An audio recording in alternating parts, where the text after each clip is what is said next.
Muchas gracias, pues vamos a tratar de ir un poquito rápido. Gracias por la presentación y por la invitación a la Escuela de Proteína número 18. Y bueno, pues para mí es un gusto poder platicarles un poquito de lo que se ha venido desarrollando en el laboratorio en conjunto pues con todos los colaboradores con los que estamos trabajando. Y bueno, pues vamos a platicar de lo in silico a lo experimental en el desarrollo de nuevos fármacos y nanovacunas. Este es un esquema muy general de lo que hacemos en el laboratorio.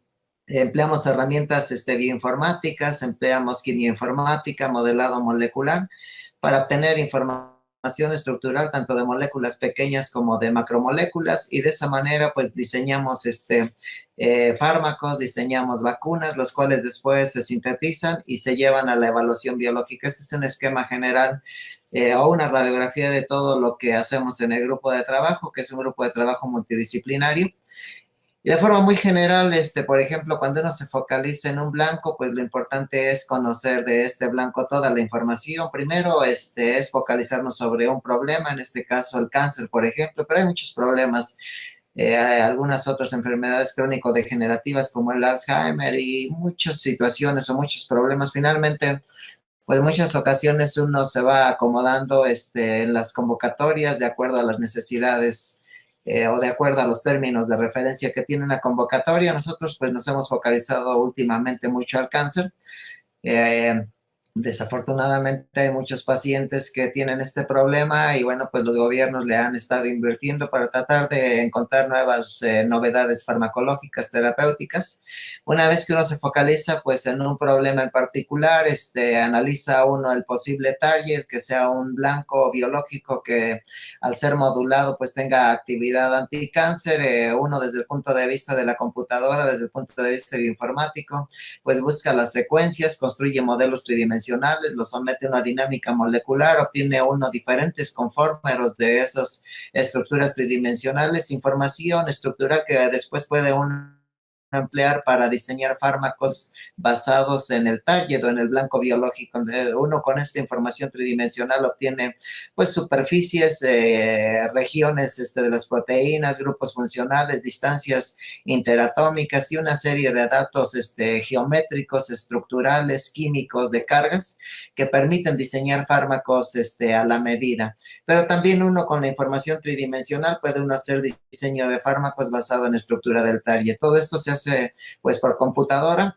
Es todo un proceso largo, es un proceso que puede ser un trabajo de tesis de maestría y en algunas ocasiones de doctorado, sobre todo porque los tiempos de dinámica molecular para refinar modelos tridimensionales que no estén en el PDB, pues requieren muchos meses de máquina. Y una vez que se diseñan moléculas, de acuerdo a la información que previamente mencionaba, pues después de llegar a la síntesis de estas moléculas, porque por computadora uno puede tener una serie o una infinidad de muchos ligandos, pero lo importante después es llegar a la síntesis química y sobre todo después es llegar a los estudios preclínicos correspondientes, porque una de nuestras metas que hemos tenido en nuestro grupo de trabajo pues es llegar algún día a resolver problemas, o sea, llegar a las fases clínicas, si es con algún anticáncer, si es con algún fármaco que tenga que ver con actividad anti-Alzheimer, entre algunas otras temáticas que hemos estado desarrollando, pues la intención algún día es llegar a las fases clínicas y de esta manera pues encontrar mejores opciones terapéuticas. Esta es una radiografía ya muy general de lo que hacemos desde el punto de vista in silico.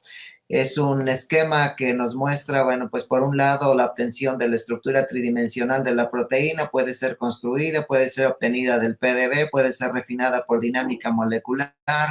De esta podemos usar diferentes PDBs, diferentes snapshots. Por otro lado, podemos tener la información del ligando y con estos dos datos, tanto del ligando como de la proteína, pues se hace acoplamiento molecular, se obtienen energías de unión, se tienen modos de unión. También de los ligandos se pueden obtener algunas propiedades ADME es absorción, distribución, metabolismo, excreción. También se puede predecir propiedades fisicoquímicas. Desde el punto de vista informático, bioinformático, se pueden también predecir propiedades toxicológicas. Todo esto que aquí les estoy mostrando, pues finalmente son con análisis computacionales que después con toda esta información, cuando hablamos de miles o de millones de ligandos, pues análisis de componentes principales y hacer análisis de flujo a gran escala para finalmente tener un score final y seleccionar a los mejores de acuerdo a todo el tamizaje in sílico que se aplica. Entonces, ese es un esquema general. Y bueno, pues a manera de una propuesta sencilla, pues uno puede diseñar millones de ligandos, hace un tamizaje por acoplamiento molecular, por propiedades ADMET, puede uno refinar con dinámica molecular y finalmente llega uno con los 10 o los 5 mejores para síntesis química y evaluación biológica. Este es un esquema de las histonas desacetilasas. Las histonas desacetilasas juegan un papel muy importante en la epigenética y se ha mostrado que al inhibir algunas histonas desacetilasas, pues eso hace que tenga actividad anticáncer vía apoptosis. Nos hemos focalizado mucho entonces en inhibir a las histonas desacetilasas para mantener acetiladas a las histonas y de esa manera que el DNA quede expuesto y entren algunos factores de transcripción que favorezcan la expresión de algunas proteínas que hacen que la célula vaya a apoptosis. Este es un esquema donde es uno de los compuestos que de aquí salieron. Finalmente hemos tomado el ácido valproico como un núcleo base para hacer una serie de derivados arílicos. Hicimos una familia numerosa y a partir de este diseño que hicimos generando pues varios ligandos, logramos obtener algunos promisorios después de todo el tamizaje in sílico, como el esquema que les había mencionado previamente, y este es uno de los compuestos más promisorios. Este compuesto que aquí estoy señalando finalmente fue sintetizado, además de los otros, caracterizado por resonancia magnética, masas y todas las técnicas de caracterización, pero sobre todo este compuesto logramos ensayarlo porque los otros tuvimos algunos problemas de hidrosolubilidad y este fue sobre el que nos focalizamos, sobre todo porque logramos ver que era mucho mejor que el ácido valproico. El ácido valproico es un compuesto que se usa para enfermedades mentales, pero también se ha venido empleando como un modulador de epigenética y se ha encontrado que tiene actividad antiproliferativa en células de cáncer. Entonces nosotros logramos observar que nuestro compuesto pues le gana con mucho al ácido valproico y de esa manera pues nos focalizamos mucho en este compuesto. Es un compuesto que ya lo tenemos, de hecho el INPI ya nos aceptó la patente y pues le estamos explorando algunas otras cosas, estamos viendo su mecanismo de acción, parece que es un modulador de una proteína que se llama HMGB1, es una proteína que está acetilada y desacetilada y pareciera que este compuesto inhibe a la proteína que tiene que ver con la desacetilación de esta HMGB1. Y esta HMGB1 cuando está acetilada, pues por algunas vías por ahí poco claras todavía, se ha mostrado que lleva a la célula apoptosis. Nosotros aquí logramos mostrar que en presencia del compuesto, pues se favorece la acetilación de esa proteína y entonces pues son uno de los primeros esquemas que nos están sugiriendo que efectivamente nuestro compuesto es inhibidor de la histona desacetilasa y por lo tanto hemos hecho ensayos ya de inhibición in vitro sobre la histona desacetilasa, además de hacer también estudios de acoplamiento y de dinámica molecular, hicimos pues estudios de inhibición in vitro y logramos ver que este compuesto inhibe de forma muy satisfactoria o de muy buena afinidad a la histona desacetilasa 1. Entonces esto checa muy bien con lo previamente mencionado porque además logramos mostrar que efectivamente también en estas células que son células de cáncer cervicuterino, pues logramos ver que la HMGB1 tiene un patrón de acetilación en presencia del compuesto y esto posiblemente debido a la inhibición de esta enzima y es que les decía, en la literatura se ha mostrado que la histona desacetilasa 1 pues juega un papel importante en la desacetilación de HMGB1 y pareciera que ese es el mecanismo de acción. Estos ya son datos finalmente experimentales ya de inhibición, pero también les decía, tenemos datos complementarios de estudios in sílico para tratar de mostrar cómo este compuesto se acopla muy bien a esta histona desacetilasa 1. Y bueno, una vez que tenemos esos ensayos ya sugestivos y confirmados ya experimentalmente de inhibición de esta histona desacetilasa, pues nos hemos ido a algunos otros estudios preclínicos. Hemos explorado también si este compuesto se metaboliza y pareciera que al ser puesto en microsomas de rata se logra generar un metabolito que se llama M1 y ese M1 al hacer masas, espectrometría de masas, logramos ver que pues es un compuesto que tiene un hidroxilo adicional, lo cual no sabemos todavía claramente si está en una posición para este alcohol o meta este alcohol, aunque los predictores sugieren que de acuerdo a la intensidad es más esta posibilidad, la posición este, que más se favorece es meta a este alcohol. Entonces hicimos aquí también igual estudios de acoplamiento molecular sobre un citocromo en particular, el CYP12-9, que se sobreexpresa mucho, sobre todo en rata, perdón, en humano, y el equivalente en rata es el CYP12-11. Hicimos estudios entonces de acoplamiento de dinámica molecular, hicimos algunas análisis de predicción de metabolismo y les decía, pues, de acuerdo a los estudios experimentales, pues uno de estos dos alcoholes puede ser el más favorecido. Y bueno, también complementamos con estudios de dinámica molecular. Posteriormente, pues también quisimos explorar cómo estaba la farmacocinética, hicimos una absorción vía intravascular, una vía intragástrica, vía intraperitoneal, y de esa manera pues logramos sacar sus parámetros farmacocinéticos de este compuesto. Tiene una vida media mucho mejor que el ácido valproico, tiene una constante de absorción rápida y también tiene pues cierta distribución en algunos tejidos. Logramos ver que mayoritariamente se distribuye sobre todo en hígado. Entonces tenemos pues algunos ya estudios preliminares de este compuesto que les digo que es un compuesto ya patentado.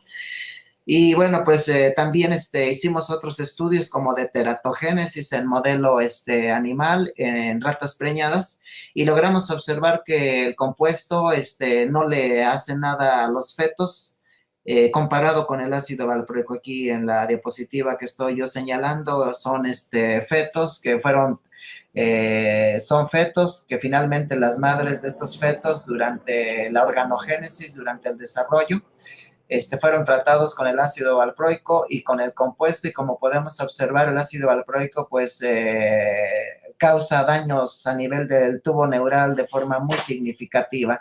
Eso está reportado en literatura y aquí logramos volver a mostrar que efectivamente el ácido valproico pues causa esos daños, mientras que nuestro compuesto aparentemente no causa daños significativos. Abajo tenemos algunos otros fetos de ratas que fueron tratadas igual con el ácido valproico y podemos observar pues cómo hay afectaciones a nivel del desarrollo neuronal, a nivel del tubo neuronal, pero también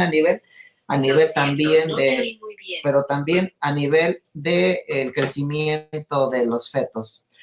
Entonces, pues con estos estudios nos da pauta a que nuestro compuesto, además de tener actividad antiproliferativa, inhibir a la histona desacetilasa, pues es desde el punto de vista toxicológico más benevolente todavía que el ácido valproico. Y bueno, pues estamos haciendo algunos otros estudios y tenemos en puerta otros porque nuestra intención pues es lograr que estos compuestos que se diseñan por computadora pues algún día lleguen al mercado, lleguen a las fases clínicas, pero bueno, pues se requiere todavía una serie de estudios adicionales preclínicos. Nuestro grupo de trabajo, pues seguimos también en conjunto con otros estudiantes y colaboradores diseñando más ligandos. Por aquí desarrollamos una serie de ligandos inhibidores de histona desacetilasa 6 y estos ligandos, al ser diseñados por computadora, fueron después ensayados experimentalmente, obteniendo pues su constante de inhibición, su actividad antiproliferativa también en células de cáncer de cervicuterino en este caso. Y así tenemos otra familia de compuestos que también fueron diseñados de acuerdo a propiedades estructurales de algunas enzimas como histonas desacetilasas con el propósito de llegar a dos cavidades, una cavidad donde está el ácido hidroxámico donde se encuentra el zinc para quelar al ácido hidroxámico, y por otro lado esta adición muy cerquita de donde está el zinc de las histonas desacetilasas, hay cavidades muy hidrofóbicas, y también propusimos pues en este tipo de ligandos agregar grupos funcionales de baja polaridad, grupos funcionales hidrofóbicos, para de esa manera pues llegar a dos subsitios de las histonas desacetilasas e ir teniendo ligandos que actúen de forma selectiva.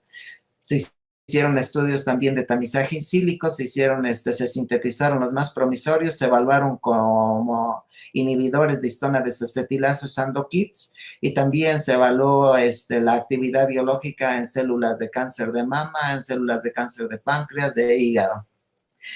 Y bueno, en nuestro grupo de trabajo también hemos propuesto ligandos multitarget, modulando algunos blancos que tienen que ver con cáncer, como receptores estrogénicos de membrana, GPR30, proteínas que tienen que ver con apoptosis a nivel de la mitocondria, como las del grupo BCL, en este caso BCL2, es una proteína muy importante para llevar apoptosis a las células, y obviamente pues también seguir inhibiendo la histona desacetilasa. Entonces, pues se diseñaron ligandos ya más voluminosos con un número de farmacóforos mayor para hacer un ligandos multitarget.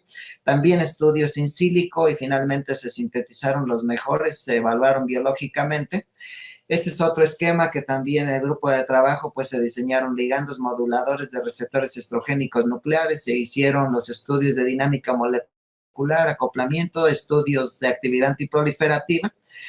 Y bueno, pues considerando la experiencia previa entre diseñar ligandos moduladores de receptores estrogénicos de membrana y nucleares, pues diseñamos ligandos bitarget para modular dos blancos importantes también en cáncer, sobre todo en cáncer de mama. Se hicieron estudios igual in silico para tratar de buscar el modo de unión, obtener interacciones no covalentes, obtener datos de delta G, y finalmente sintetizar a los ligandos más promisorios, y de esa manera pues obtener la IC50.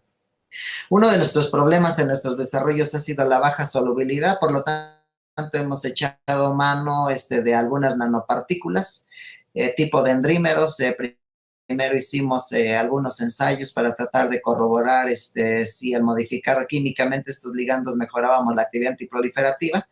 Y bueno, pues después de hacer varios cambios, aún así no logramos mejorar la actividad antiproliferativa de algunos de estos de baja hidrosolubilidad. Por lo tanto, pensamos en algunas otras opciones, porque teníamos pues algunos que no estaban siendo evaluados, y por lo tanto migramos o ocupamos algunos nanoacarreadores como dendrímeros. Esto de los dendrímeros lo tomamos gracias a un trabajo que se hizo a nivel iberoamericano con una red iberoamericana, donde se hizo un proyecto para hacer péptidos anti-VIH, y bueno, pues ahí fue donde nos metimos a los dendrímeros, que son nanoestructuras tipo proteínas sintéticas que pueden servir para incrementar la solubilidad de drogas, para un sistema de liberación sostenida, tienen muchísimos usos como nanovacunas, y nosotros aquí los ocupamos sobre todo para acarrear nuestros compuestos que eran poco hidrosolubles. Hicimos pues igual estudios in silico para ver dónde se acomodaban en estas nanopartículas, estudios también experimentales de caracterización, hicimos TEM, entre algunas otras técnicas, espectrometría de masas, porque primero teníamos que corroborar si efectivamente se hacían los complejos fármaco-dendrímero, para obviamente después llevarlos a la evaluación biológica. Para esto, pues también estandarizamos con algunas moléculas ya conocidas como tipo metrotexate, para ver cómo eran acarreados por estos dendrímeros. Y bueno, ese pues es un esquema así general de lo que se vino haciendo para mejorar la hidrosolubilidad de algunos compuestos que no podíamos evaluar biológicamente, y que gracias a esta estrategia pues logramos después ensayarlos. Por ahí tengo otros documentos que no anexé en esta ocasión, pero que logramos por fin ensayar nuestros compuestos que eran poco hidrosolubles. Este es el esquema que inicialmente les mostraba: estudios in silico, síntesis, evaluación biológica. Y bueno, afortunadamente en el grupo de trabajo hemos logrado la adquisición de un equipo HPLC masas, Y este equipo pues permite ahora explorar desde el punto de vista proteómico, metabolómico, lipidómico, epigenómico. ¿Y qué estamos haciendo? Bueno, en nuestras células inyectamos nuestros compuestos, después bajamos nuestras células al equipo y vemos cómo está el patrón metabolómico, proteómico, lipidómico, y estos son algunos de los esquemas que genera el equipo. El equipo genera gigas de datos que después son procesados con software también de quien nos vendió el equipo, además de software libre. Y bueno, pues nosotros podemos encontrar cuando un compuesto es inyectado comparado con otro compuesto, pues podemos ver cómo está el patrón de metabolitos incrementado o disminuido. Y de esta manera, pues también tratamos nosotros de ir verificando si efectivamente nuestros ligandos, pues tienen el mecanismo de acción que previamente hemos propuesto. Entonces, si nosotros previamente hemos propuesto un blanco en particular y desde el punto de vista ómico vemos que la vía de señalización que se está perturbando es otra, pues podemos entonces volver a retomar el target y a lo mejor rediseñar nuevos ligandos para tratar de favorecer la actividad biológica, pero en dado caso que corroboremos lo que previamente venimos empleando como target, pues entonces seguimos con los estudios in vivo y de esa manera pues trataremos de llegar a las fases clínicas. Entonces, estas herramientas nos están permitiendo complementar este tipo de trabajos que venimos haciendo de desarrollo de fármacos. Y bueno, la otra temática es las nanovacunas. Por ahí, desafortunadamente, en el 2009, ustedes recordarán, influenza, salieron convocatorias, en el grupo de trabajo aplicamos y propusimos hacer nanovacunas. También les decía, en el 2014 participamos con una red iberoamericana para un gran, para movilidad internacional y aquí nos aplicamos a VIH y de esta manera pues nos dedicamos nosotros sobre todo a buscar epítopes. Esto fue también gracias a la colaboración con un grupo peruano que tiene amplia experiencia en eso y entonces pues aprendimos a manejar algunas herramientas de predictores de epítopes que después las fuimos complementando igual con el modelado molecular, con acoplamiento molecular, dinámica molecular. Este es un esquema de toda la estrategia que se hace desde el punto de vista in sílico que puede terminar hasta estudios de mecánica cuántica, que por ahí al final también hicimos un trabajo donde hicimos un estudio a nivel de mecánica cuántica para ver algunos descriptores versus actividad biológica. Y bueno, este es otro esquema que les muestro. Esto fue lo primero que empezamos a trabajar con péptidos para sacar péptidos antigénicos de las proteínas de influenza, sobre todo de neuraminidasa y de maglutinina. En este caso, pues fue un péptido de neuraminidasa. Este es un complejo péptido MHC. También hicimos dinámica molecular, como aquí podemos observar, para ver la estabilidad de este complejo péptido MHC.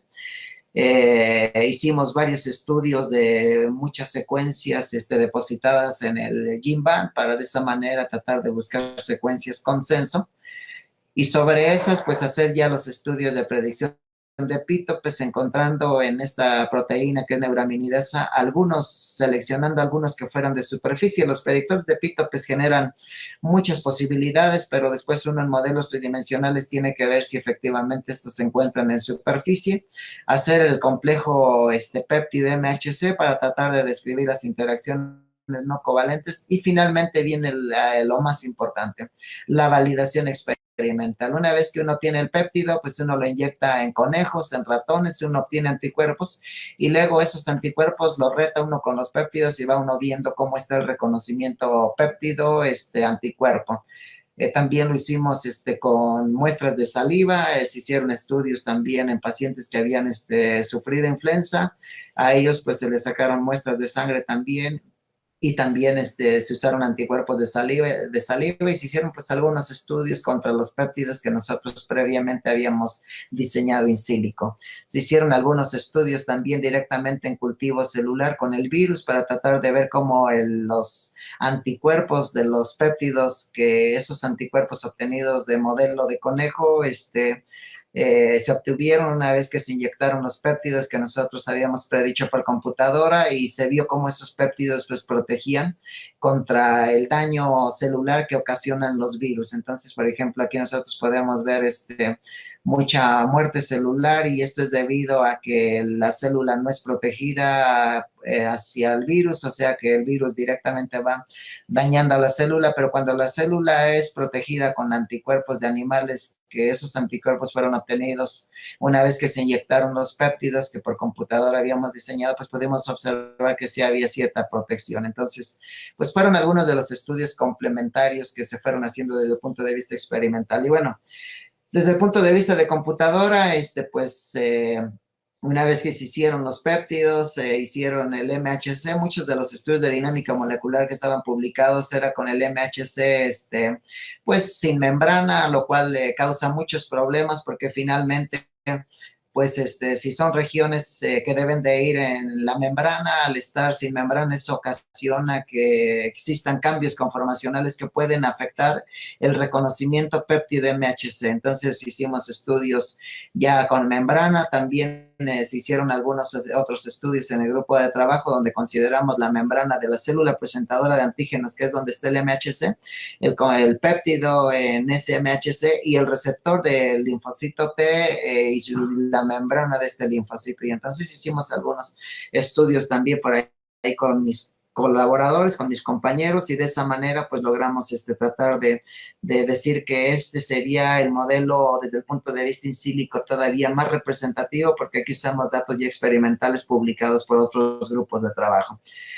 Y bueno, este es otro esquema también de epítopes que fueron, se hicieron las predicciones por computadora. Aquí se hicieron epítopes híbridos donde se pusieron algunos linkers con el propósito de tener un margen de protección más amplio. ¿Por qué? Porque pusimos epítopes, en este caso siguen siendo de influenza, de neuraminidasa con hemaglutinina, y fuimos haciendo una serie de combinaciones. Hicieron estudios también in silico, estudios experimentales. Y bueno, fue en general lo que venimos desarrollando para influenza. Por otro lado, pues les decía, nos dedicamos al VIH. Sobre todo, nos dedicamos a una proteína que está en superficie del VIH, que es la GP120. Esta proteína, aquí la estoy señalando, lo que estoy marcando es el virus. Lo que está acá abajo es la célula inmunitaria, el linfocito T, que es reconocido por el virus, y entonces lo que hicimos es usar esta proteína que es la que se reconoce, la GP120, con el receptor de este linfocito, y de esa manera al emplear esta proteína pues tratamos de buscar regiones inmunogénicas y de esa manera diseñamos varios epítopes. Este es un esquema muy general.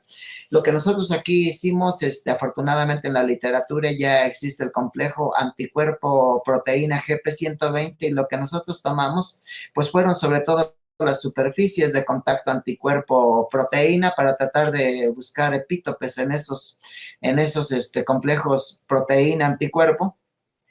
Una vez que nosotros los encontramos, bueno, pues estos epítopes fueron después, los péptidos fueron comprados, se administraron en ratones vía nasal, se hicieron complejos péptido, en este caso también estos péptidos fueron acomodados con dendrímeros para después hacer caracterización por microscopía de fuerza atómica, y también una vez que se administraron en los ratones, pues buscamos anticuerpos, y pues una sorpresa interesante fue que encontramos anticuerpos en la mucosa vaginal. Y pues eso es algo interesante porque sabemos muy bien que una de las vías de transmisión del VIH pues es por vía sexual. Entonces, nuestros epítopes tienen la capacidad, estos que se lograron encontrar, de generar anticuerpos a nivel vaginal, y eso pues tiene una gran ventaja porque pues ya decíamos, esa es una de las vías de transmisión del, del VIH. Este es un modelo general de cómo se inyecta el epítope. Va con una nanopartícula que ocupamos dendrímeros, pero también por ahí hicimos algunos otros ensayos con péptido nanopartículas de oro, que es un trabajo que tenemos por ahí pendientes. de publicar. Este es otro esquema muy general de lo que previamente les platicaba. Tenemos el anticuerpo, la proteína GP120. Hicimos una disección al nivel del contacto anticuerpo-proteína para seleccionar varios epítopes, de los cuales finalmente nos quedamos con algunos que cumplían con ciertos criterios, que estaban en superficie, que eran altamente inmunogénicas de acuerdo a los predictores. Hicimos un complejo con el dendrímero, para finalmente el dendrímero, pues protegerlo, pero también vimos que las nanopartículas juegan un papel importante en un fenómeno que se llama transitosis. Entonces, cuando tú haces un complejo de un péptido con una nanopartícula, por ejemplo, tipo dendrímero, pues además de que esta nanopartícula lo va a proteger de proteasas, de óxido reducción, también puede ayudar en el fenómeno de transitosis y hacer que el péptido pues pueda pasar barreras, pueda pasar membranas biológicas y llegar pues incluso al proteosoma y acomodarse en el MHC después de ser procesado en caso de los péptidos virales. Por computadora, pues se hace toda la descripción de interacciones no covalentes, pero todo esto, una vez que se hace por computadora, hay que caracterizarlo experimentalmente. Se caracterizó por espectrometría de masas, resonancia magnética nuclear, microscopía de fuerza atómica, y finalmente esos complejos péptido-dendrímero pues fueron después inyectados en ratones y medimos cómo estaba la densidad de anticuerpos. Estos fueron algunos de los estudios in silico para hacer ese complejo péptido-dendrímero. Hicimos también unos estudios que le llamamos estudios de dinámica molecular de difusión, donde pusimos el dendrímero, pusimos los péptidos y fuimos viendo cómo en relación al tiempo estos péptidos se iban anclando a los dendrímeros. Entonces, aquí hablamos a tiempo cero, digamos, y después, conforme iba avanzando la dinámica molecular, pues se iban anclando estos péptidos.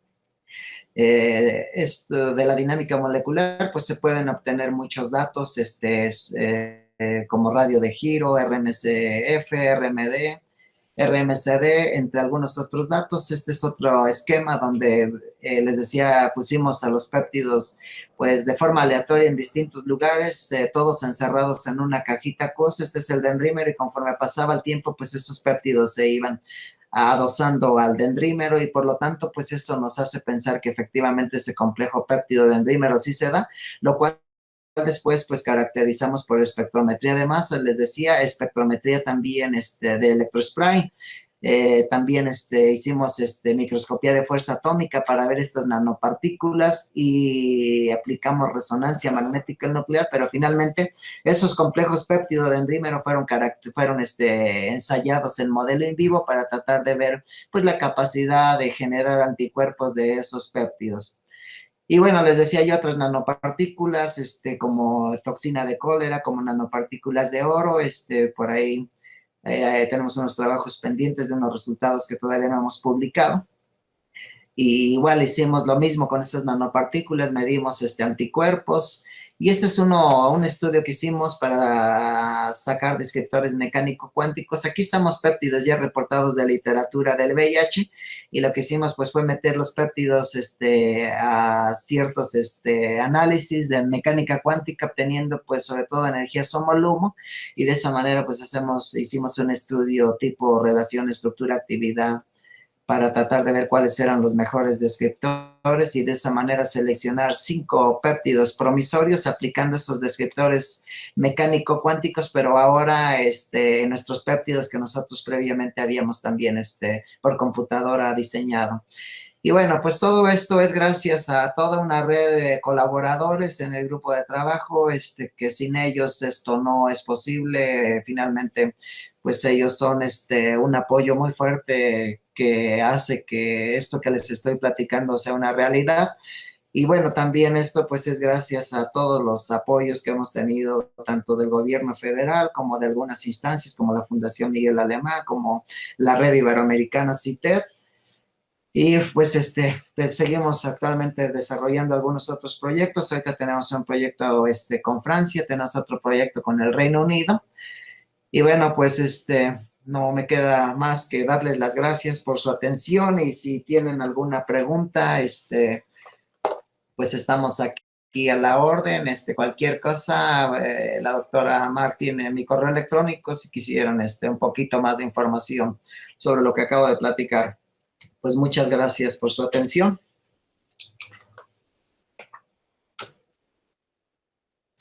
Si hay preguntas, adelante, por favor.